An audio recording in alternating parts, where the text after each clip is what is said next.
একসময় তাসকিন আহমেদ ছিলেন একজন লম্বা কাঁচা ফাস্ট বোলার, যিনি নিয়ন্ত্রণ এবং আঘাতের সাথে লড়াই করছিলেন।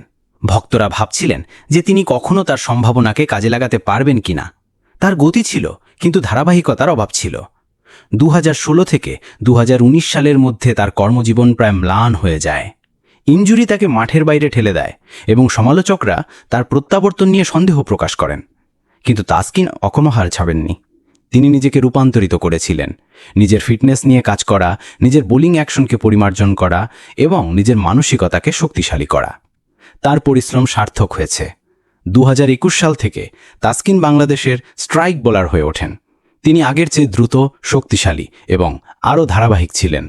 প্রতিশ্রুতিবদ্ধ একজন তরুণ পেসার থেকে তাসকিন বাংলাদেশের বোলিং আক্রমণের অধিনায়ক হয়ে উঠেছেন। আজ যখন তাসকিন বাষ্পীভূত হয়, তখন বিশ্ব দেখছে। তার যাত্রা আমাদের মনে করিয়ে দেয় যে রূপান্তর কেবল দক্ষতা সম্পর্কে নয়, এটি হৃদয়, স্থিতিস্থাপকতা এবং প্রতিটি পতনের পরে উত্থানের ইচ্ছা সম্পর্কে। এটি তাসকিনের গল্প, আগে এবং পরে, সর্বত্র ক্রিকেট অনুরাগীদের জন্য সত্যিকারের অনুপ্রেরণা।